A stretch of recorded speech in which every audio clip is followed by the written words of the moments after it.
यदि आपका लक्ष्य जीवन को सुविधाजनक बनाना है, आरामदेह बनाना है और आराम पाने के लिए चीजें इकट्ठा करना है, तब आप धनवान कभी नहीं बन पाएंगे। लेकिन यदि आपका लक्ष्य धनवान बनना है, तो आप अपने जीवन की सारी आरामदायक वस्तुएं तो पा ही पाएंगे, उससे और ज्यादा भी पा लेंगे। यदि धनवान होने या सफल होने की प्रेरणा कोई नकारात्मक विचार या नकारात्मक भावना है, जैसे डर, गुस्सा या खुद को साबित करने की जरूरत, तब ऐसी स्थिति में पैसा आपको सुखी कभी नहीं बना पाएगा। सुनने में ये बात थोड़ी अजीब सी लगती है कि किसी के पास बहुत सारा धन होगा, लेकिन धन होने के बाद भी वो सुखी नहीं होगा। आइए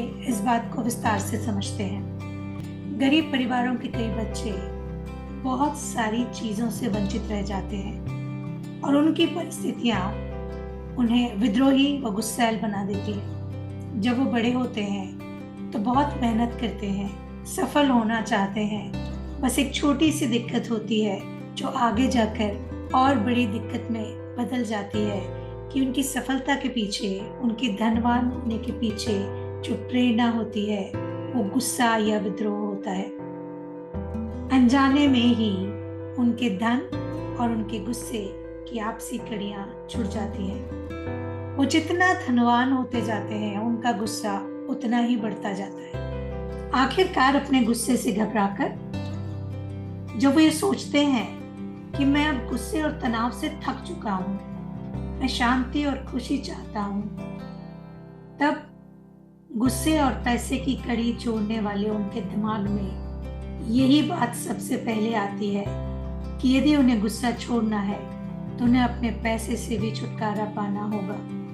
और वे ऐसा ही करते हैं। वे अवचेतन रूप से गुस्से के साथ साथ अपने पैसों से छुटकारा पा लेते हैं। वे बेवजह कहीं भी खर्च कर देते हैं, गलत निवेश का निर्णय ले लेते हैं, वित्तीय रूप से तबाह होने वाले काम करते हैं,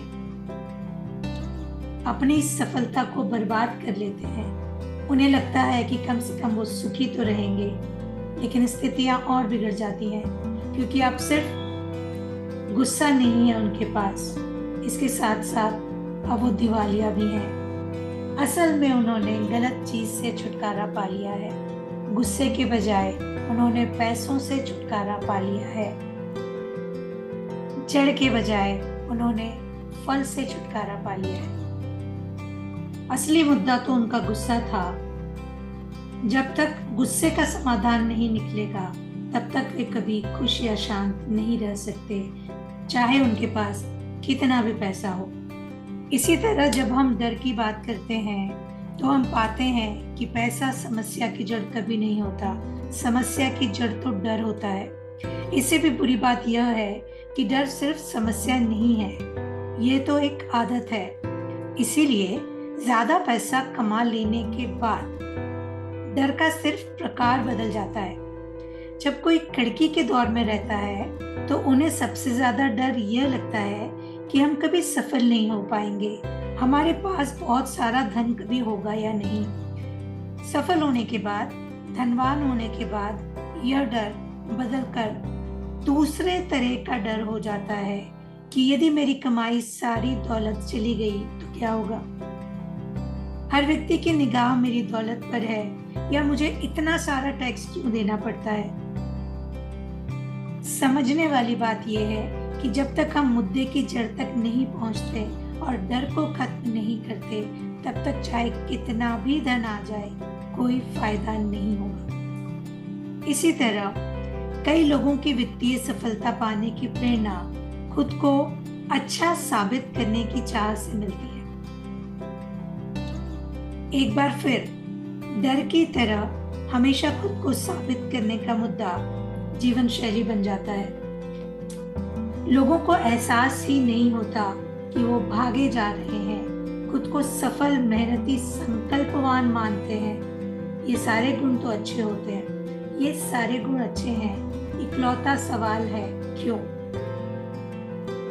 जो लोग खुद को अच्छा साबित करने की प्रेरणा से संचालित होते हैं, उन्हें ढेर सारा पैसा भी अंदरूनी दर्द से राहत नहीं दे सकता।